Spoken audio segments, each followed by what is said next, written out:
Alhamdulillah, alhamdulillahirabbil alamin wa bihi nasta'inu ala umuri dunya waddin. Asyhadu an la ilaha illallah wahdahu la syarika lah wa asyhadu anna Muhammadan abduhu wa rasuluh alladzi la nabiyya wa la rasula ba'da. Allahumma shalli wa sallim wa barik ala Muhammad wa ala alihi wa ashabihi ajma'in. Amma ba'd. Jamaah salat maghrib dan insya Allah nanti sampai Isya Masjid Nikmatul Ittihad yang saya hormati. Juga pimpinan cabang Muhammadiyah Madinah yang saya hormati juga. Puji syukur mari kita panjatkan kehadiran Allah malam hari ini atas nikmat dan ridho serta pertolongannya kita dapat melaksanakan sholat maghrib berjamaah dilanjut untuk thalabul ilmi. Mudah-mudahan thalabul ilmi kita panjenengan semuanya sebagaimana Nabi menyabdakan sahhalallahu thoriqan ilal jannah. Allah bakal memberikan kemudahan masuk ke dalam surganya Allah Subhanahu wa taala. Amin ya rabbal alamin. Terlebih ini yang jauh-jauh ya, hampir semuanya ya jauh ya. Ada Danasari, tapi Danasari yang kalah oleh Cijenting. Mas Sarmud tidak sendirian, dikawal oleh permaisurinya. Selalu didampingi Mbok Indang. Nyasar ya. Nanti nggak pulang gitu kan ya. Seperti siapa yang nggak pulang-pulang, Bang Tojib gitu kan. Salawat salam semoga Allah limpahkan kepada baginda Nabi Agung Muhammad sallallahu alaihi wasallam, kepada keluarga, sahabat, dan insya Allah kepada kita semuanya akan mendapatkan syafaatnya di yaumil qiyamah. Amin ya rabbal alamin. Alhamdulillah, ini yang kita masih bisa tetap bertahan dalam rangka mencari ridhonya Allah Subhanahu wa taala. Kalau metode yang disampaikan oleh Nabi, maka jalan pintas untuk mendapatkan surga ya thalabul ilmi. Karena dengan thalabul ilmi Allah akan memberikan kemudahan masuk ke dalam surganya. Sebagai seorang muslim, karena kita yakin, seyakin-yakinnya bahwa kita akan dimasukkan ke dalam surganya. Kalau Muhammadiyah, dengan bermuhammadiyah insya Allah akan mengantarkan ke Jannatul Naim. Ia masuk ke dalam surganya Allah, insya Allah. Karena kita punya keyakinan bahwa bermuhammadiyah itu juga merupakan ibadah. Karena Muhammadiyah organisasi yang berdasarkan Al-Quran dan Sunnah, Al-Quran dan hadis. Jadi tidak usah ragu, tidak usah mamang lagi. Insya Allah, Allah akan memasukkan ke dalam surganya Allah ketika kita bisa memperjuangkan Islam melalui persyarikatan Muhammadiyah. Bapak Ibu yang saya hormati, di tengah-tengah masyarakat banyak sekali orang yang begitu bangga sebagai umat Muhammad. Ya kita pun bangga sebagai umatnya Muhammad. Tetapi mereka yang bangga itu sudah mengaku ini umatnya Muhammad, amaliyah sehari-harinya itu jauh dari sunnah yang diteladankan oleh baginda Nabi besar Muhammad Sallallahu Alaihi Wasallam. Jadi sangat jauh sekali. Ya. Terlebih kalau kita itu sudah mengatakan dua kalimat syahadat, syahadat tauhid dan syahadat rasul. Syahadat tauhid yaitu asyhadu alla ilaha illallah, bersaksi tidak ada Tuhan kecuali Allah, wa asyhadu anna Muhammadar Rasulullah, dan saya bersaksi Muhammad adalah utusan Allah.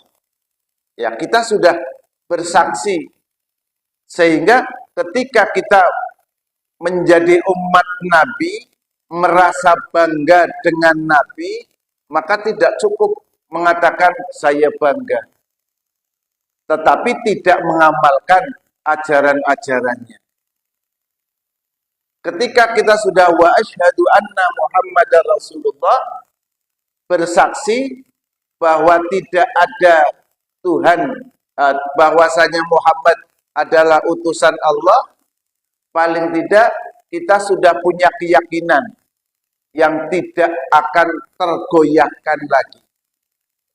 Minimal Bapak Ibu, dengan ucapan kalimat syahadat dan juga syahadat Rasul terutama, itu mempunyai 4 konsekuensi logis dalam diri kita. Punya 4 konsekuensi. Ketika kita sudah mengakui Muhammad adalah utusan Allah, Muhammad itu adalah sebagai panutan dan tuntunan kita, teladan kita. Yang pertama adalah ta'atuhu fima amar. Wajib taat kepada Rasul dengan apa yang sudah diperintahkan oleh Rasulullah. Ini kalau ngaku-ngaku menjadi umat Muhammad. Umatnya Muhammad ya kita. Kelompok Muhammadiyah dan kelompok Islam. Ya kalau Muhammadiyah itu memang benar-benar sebagai pengikut Nabi Muhammad Sallallahu Alaihi Wasallam. Kalau sudah mengaku jadi pengikutnya Muhammad atau menjadi orang Muhammadiyah, ya jelas amaliyahnya harus sesuai dengan apa yang diperintahkan oleh Nabi. Kalau sekarang bulan Rajab, banyak sekali di antara umat Islam di awal-awal bulan Rajab itu ada yang berpuasa. Puasanya berapa hari? Dan Nasari ada yang berpuasa? Mas Sarmud, di sana ada yang berpuasa? Ada ya? Ada yang berpuasa. Puasa apa namanya? Puasa Rajab. Ada hadisnya yang sahih? Oh, bukan artinya saudara-saudara kita ya. Iya, saudara kita. Ternyata sangat dianjurkan sekali ketika bulan Rajab puasa. 3 ataupun 5 hari nanti akan diampuni dosa-dosanya. Itu ngakunya kan seperti ibadah. Ta'atuhu fima amaro. Taat dengan apa yang diperintahkan. Padahal itu tidak ada perintah dari Nabi. Dan hadis itu adalah hadis dhaif, palsu, bahasa anak mudanya hadis hoak. Hadis hoak. Jadi tidak bisa terpakai ya. Ya karena memang tidak ada perintah yang mengatakan untuk berpuasa pada bulan Rajab. Ya.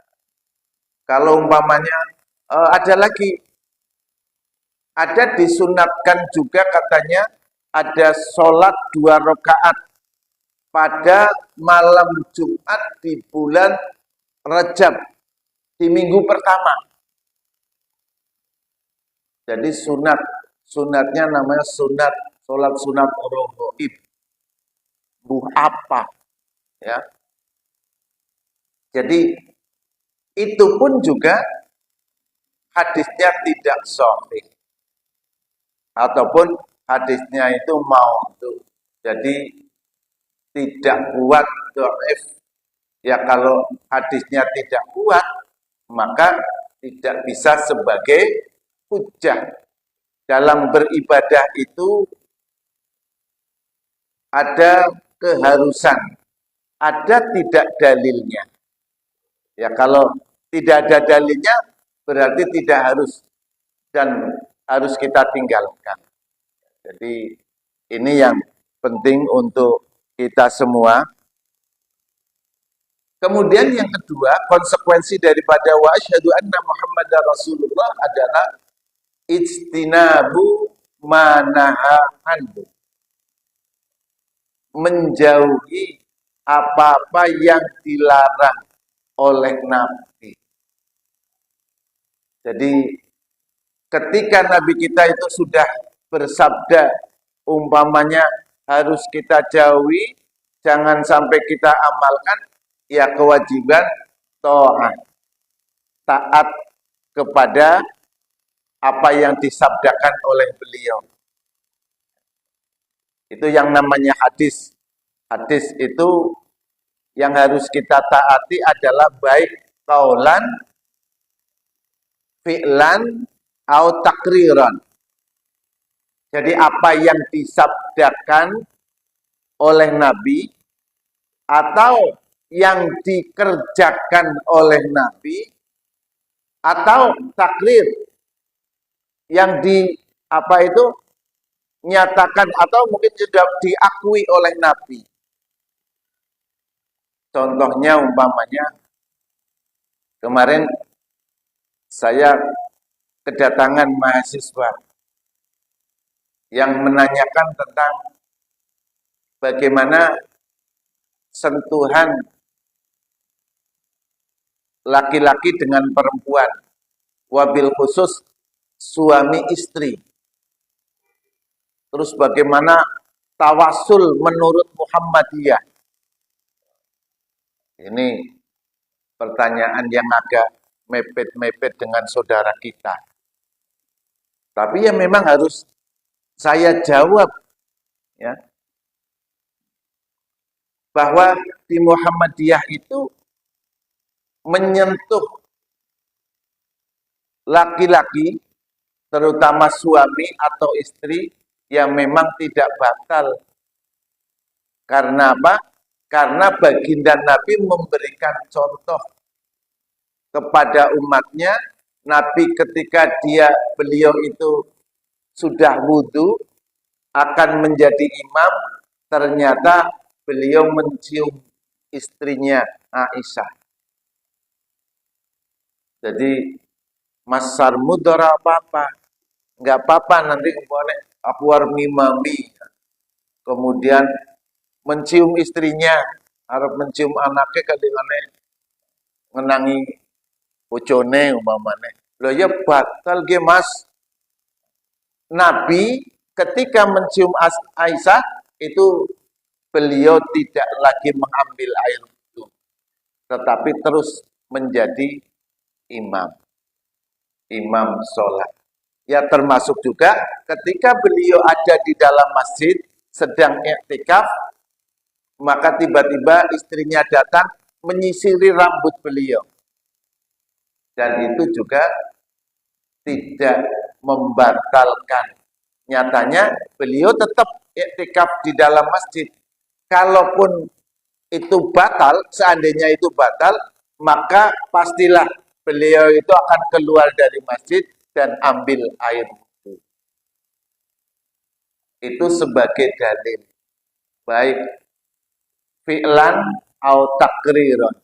Fi'lan tadi, Nabi tidak menyabdakan mencium atau bersentuhan dengan istri tidak batal. ataupun batal. Tapi beliau langsung mengatakan dengan fi'lan perbuatannya mencium istrinya ternyata tidak batal. Termasuk ketika istri itu menyisiri, maka sebuah takriran, pernyataan Nabi mendiamkan saja dan Nabi tetap dalam posisinya iktikaf di dalam masjid. Jadi istinabu manaha bimanaha anhu atau alaihi. Yang kedua tadi menjauhi apa yang dilarang oleh Nabi. Kalau Nabi mengatakan kullu bid'atin dolalah, setiap bid'ah itu adalah dolal. Ibnu Umar, itu Abdullah bin Umar, dia mengatakan kullu bid'atin dolalah wa in ra'ahan nas husnan atau hasanan. Setiap bid'ah itu sesat, sekalipun manusia melihatnya itu bagus ataupun baik, kata Abdullah bin Umar. Wa in ra'ahan nas hasanan. Ini yang terjadi di tengah-tengah masyarakat. Orang itu sering menyampaikan kepada kita, loh, gue kan apik, barang apik, kenapa kok dilarang? Wong adan kan wong apik gitu. Ketika ada jenazah mau diberangkatkan, diadani, itu supaya kita ingat sholat. Sepintas, iya. Sepintas itu kelihatannya, ini kan untuk mengingatkan orang-orang yang sedang nunggu jenazah mau diberangkatkan. Sehingga diadani supaya kita ingat sholat. Ya kalau supaya ingat sholat, iya. Tapi apakah Nabi memberikan contoh seperti itu atau tidak? Wa in ro'ahan nas hasanah. Sekalipun manusia banyak melihat bahwa itu kan baik. Jadi kalau sudah dikatakan itu baik, kadang kita itu luntur. Oh iya ya, wong kainu apik, ya men-menan. Ya biarkan saja. Nanti sampai kuburan di dalam liang lahat itu juga diadani lagi kan ya. Diadani lagi. Kuwi diadani nggo sapa? Nek mau ana wong akeh pada ngrungokna. Lah sekarang di kuburan hanya antara yang adzan dengan si mayit. Dalam hal ibadah, apakah itu termasuk umurut ta'abbudi, masalah-masalah ibadah atau bukan, yang harus memerlukan dalil yang kuat. Ya kalau termasuk umuru khairu ta'abbudi, ya kita tinggalkan. Sehingga itu bukan termasuk masalah-masalah yang berkaitan dengan ibadah. Sekalipun ro'ahan nas hasanan, manusia melihatnya itu merupakan sebuah kebaikan. Ya sebagaimana kalau umpamanya panjenengan itu melihat setiap jenazah, biasanya itu dipayungi ketika mau berangkat, baik yang anggota Muhammadiyah ataupun non Muhammadiyah, masih dipayungi ya. Iya, dipayungi. Oh, garis mlebu maring ambulan dan enggak. Masalahnya payungnya kabur. Tapi selagi diungkapkan masih dipayungi bayar. Kemarin saya di mana ditanya, kan itu kok dipayungi, kenapa? Jawabannya ya ono itu orang bisa payungan dewek, gitu kan ya. Jadi ini kebiasaan-kebiasaan yang ada di sekitar kita. Kemudian yang ketiga konsekuensinya adalah tasdiq bima akhbaru. Kita membenarkan dengan apa yang sudah disampaikan oleh baginda Nabi. Jadi apapun yang sudah disampaikan oleh Nabi dalam hadis sahihnya, kita yakin Nabi itu tidak pernah terpeleset. Orang kaya wae dhewe. Aduh, aku wingi keliru boleh ngomong. Nabi insya Allah itu adalah sebuah kebenaran. Tasdik bima akhbar, apa yang dikabarkan. Kita termasuk orang yang dikatakan sangat-sangat beruntung. Karena kita termasuk golongan yang tidak pernah berjumpa dengan Nabi, apalagi dengan Nabi. Sahabat juga tidak, tabi'in juga tidak, tapi beriman kepada Kanjeng Nabi. Maka insya Allah, kalau Nabi pernah menyabdakan, berbahagialah umatku yang tidak pernah bertemu denganku, tetapi dia beriman. Insya Allah, kayaknya awake dhewe. Ya, kita berbahagia karena Nabi juga sudah memberikan kabar gembira bahwa orang yang tidak pernah bertemu dengan Nabi, tetapi beriman kepadanya. Orang yang biasa ketemu dengan Nabi, galdina bareng, itu banyak yang tidak beriman. Abu Lahab contohnya, Abu Jahal, mereka tiap hari bareng, bahkan pamannya Nabi Muhammad SAW, Abu Thalib. Jadi sampai Nabi itu menangis karena beliau itu sampai akhir hayatnya tidak menyatakan keimanan kepada Allah. Sampai bahasanya kalau di dalam Fathul Majid itu, ucapkan kalimat la ilaha illallah wahai pamanku, saya akan bertanggung jawab di hadapan Allah. Mungkin Nabi akan, kalau pamannya mau mengucapkan tersebut, maka akan memberikan syafaatnya. Tapi pada akhir hayatnya, tidak demikian sesuai dengan harapan Nabi. Sehingga Nabi kan melaksanya bukan main. Ya, kemudian dijawab oleh Allah, innaka la tahdi man ahbabta walakinnallaha yahdi may yasha. Wahai Muhammad, engkau itu tidak bisa memberikan petunjuk, memberikan hidayah sekalipun kepada orang yang kamu cintai. Walakinnallaha yahdi may yasha. Tetapi Allah lah, hak prerogatif Allah yang harus memberikan hidayah itu. Kemudian yang keempat konsekuensinya adalah la ya'budunallah illa bima syara'ah. Tidak menyembah kepada Allah kecuali yang sudah disyariatkan melalui alsinatul rasul, melalui lisan para rasulnya. Oleh karenanya, Bapak Ibu yang dirahmati Allah Subhanahu wa taala, ya kewajiban kita memang untuk berdakwah sebagaimana kita sebagai organisasi Muhammadiyah di dalam harokahnya. Muhammadiyah adalah harokah di samping tajdid adalah harokatul dakwah. Dakwah, gerakan dakwah, amar ma'ruf, nahi mungkar. Oleh karenanya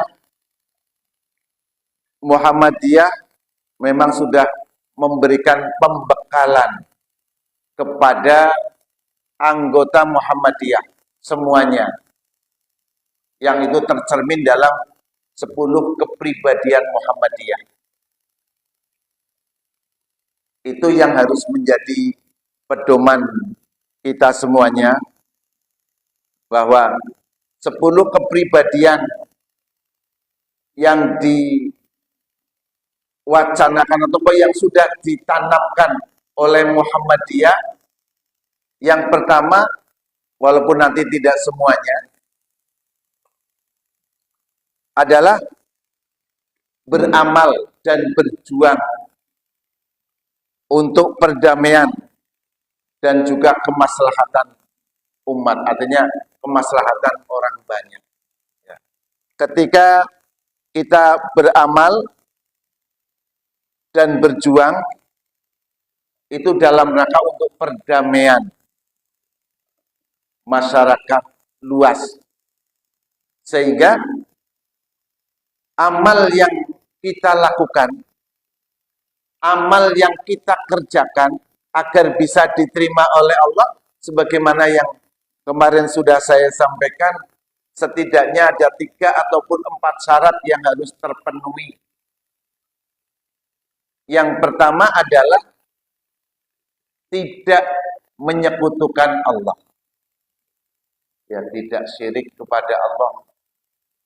Jadi, apalah artinya perbuatan yang kita lakukan, ibadah yang tiap hari kita kerjakan, jika di dalamnya ada kesyirikan kepada Allah, hancur semuanya.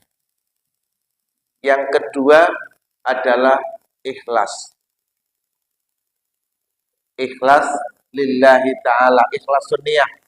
Jadi betul-betul diniati ikhlas karena Allah. Mas Sarmud datang dari Cijenjing, dari atas blinding, banter banget, gitu kan ya.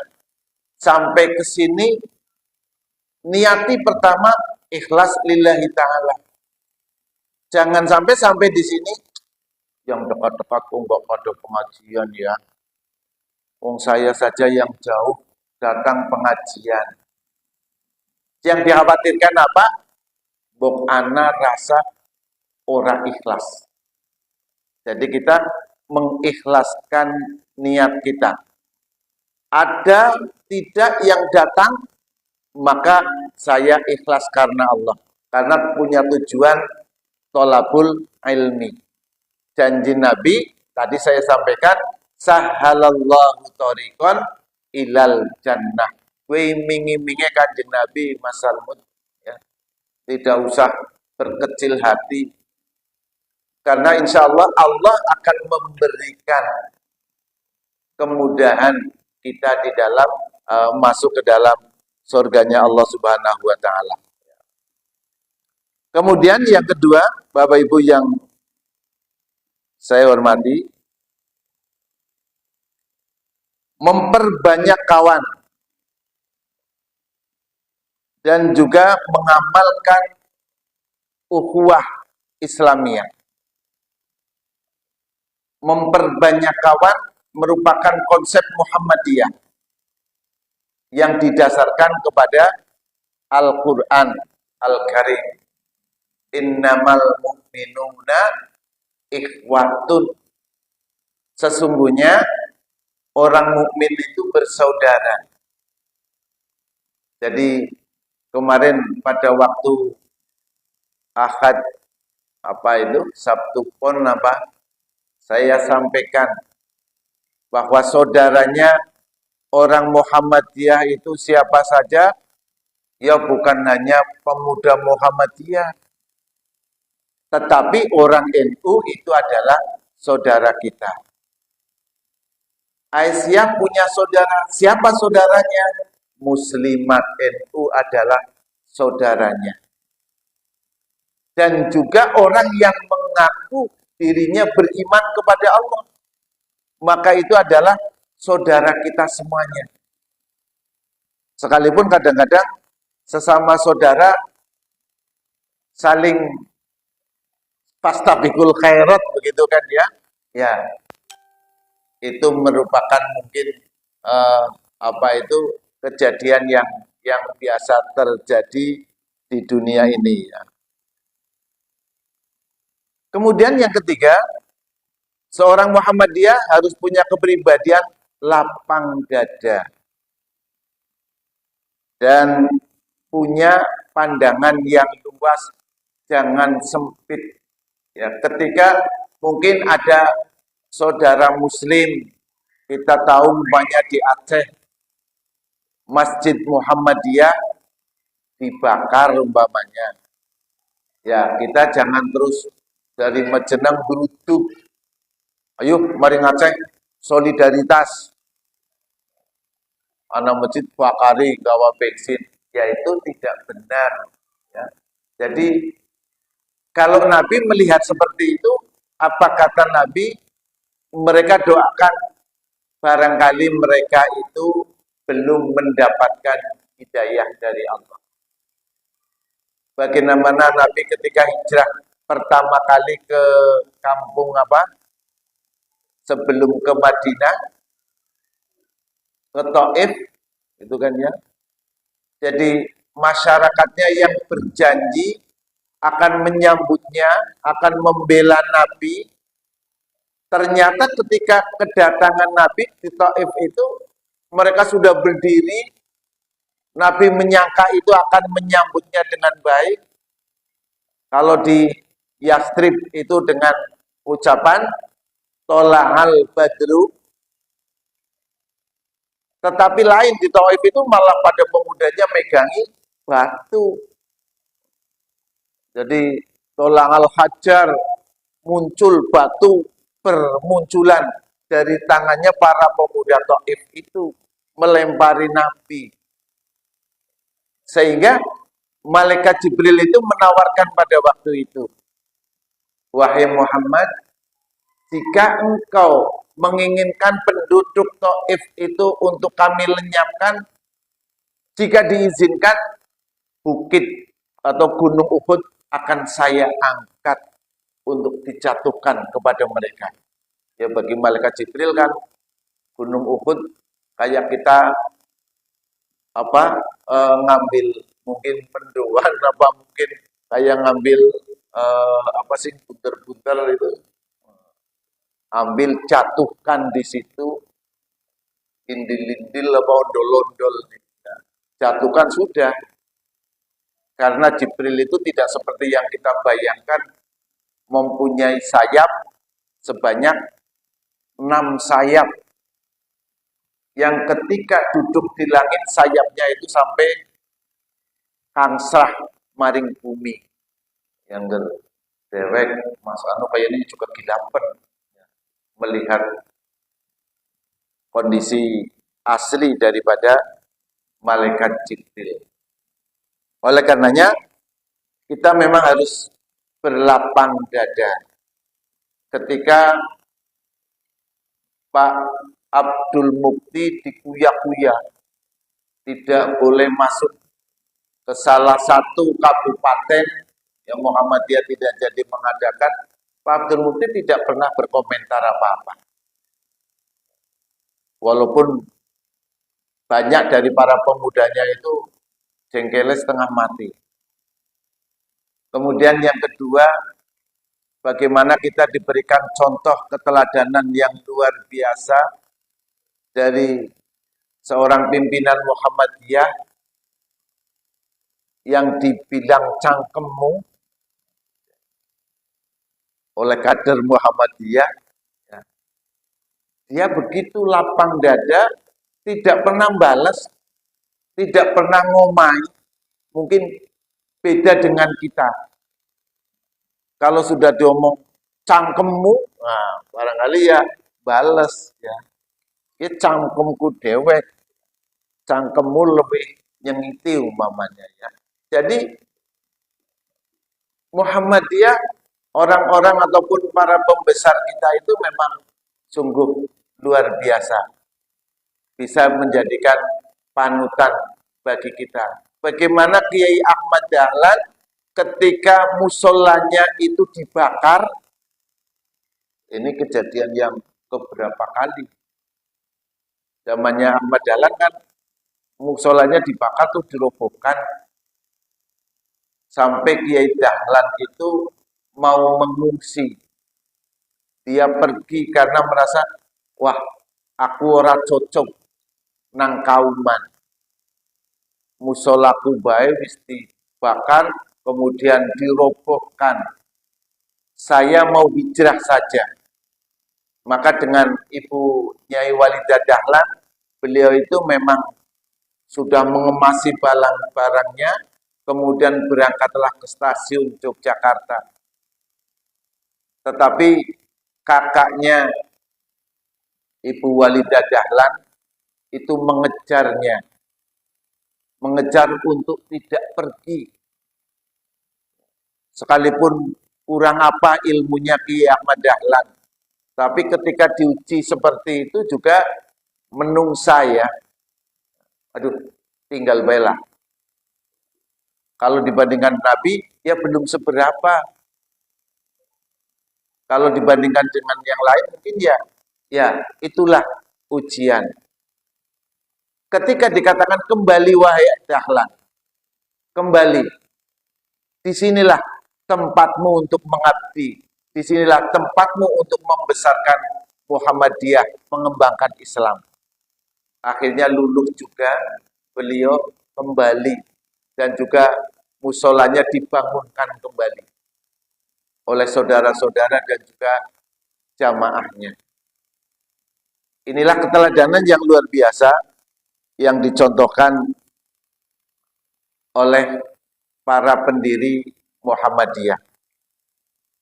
Kemudian yang kelima atau yang keempat, bahwa Muhammadiyah adalah bersifat keagamaan dan kemasyarakatan.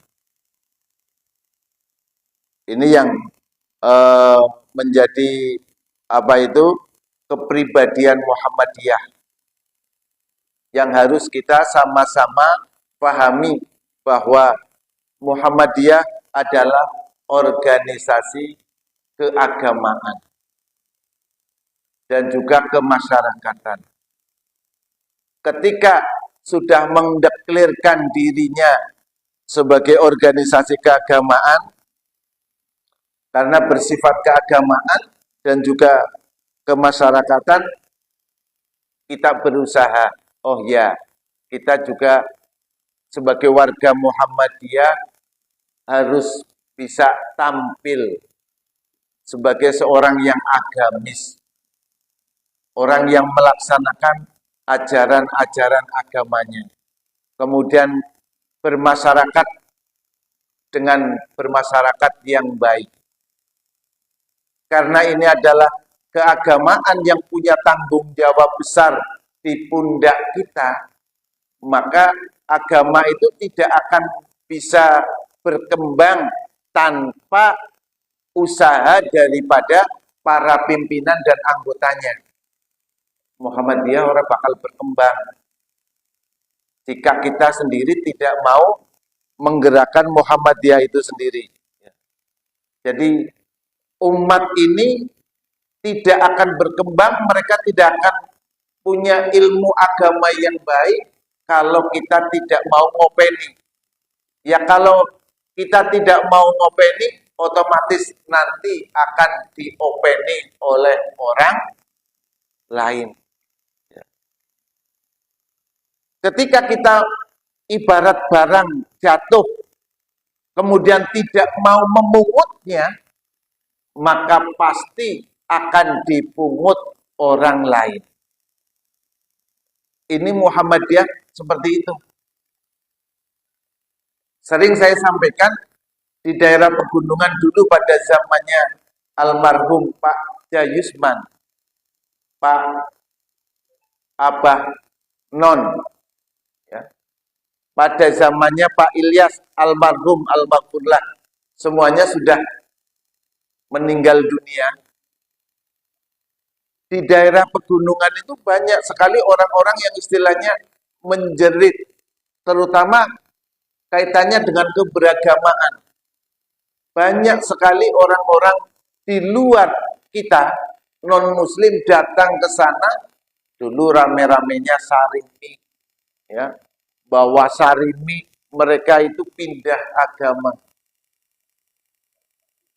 Ketika Muhammadiyah Dan juga Nahdlatul Ulama datang ke sana, Muhammadiyah datang ke sana duluan. Setelah datang ngopeni, terus kemudian kekurangan personil, tidak memberikan pembinaan lagi, akhirnya tercecer, diambil orang lain. Muhammadiyah akhirnya bagaimana? Duh, jan kai mien, jane mien wis dadi jamaah Muhammadiyah. Tapi karena keberlanjutannya itu tidak bisa terjaga dengan baik, maka akhirnya diambil oleh orang lain.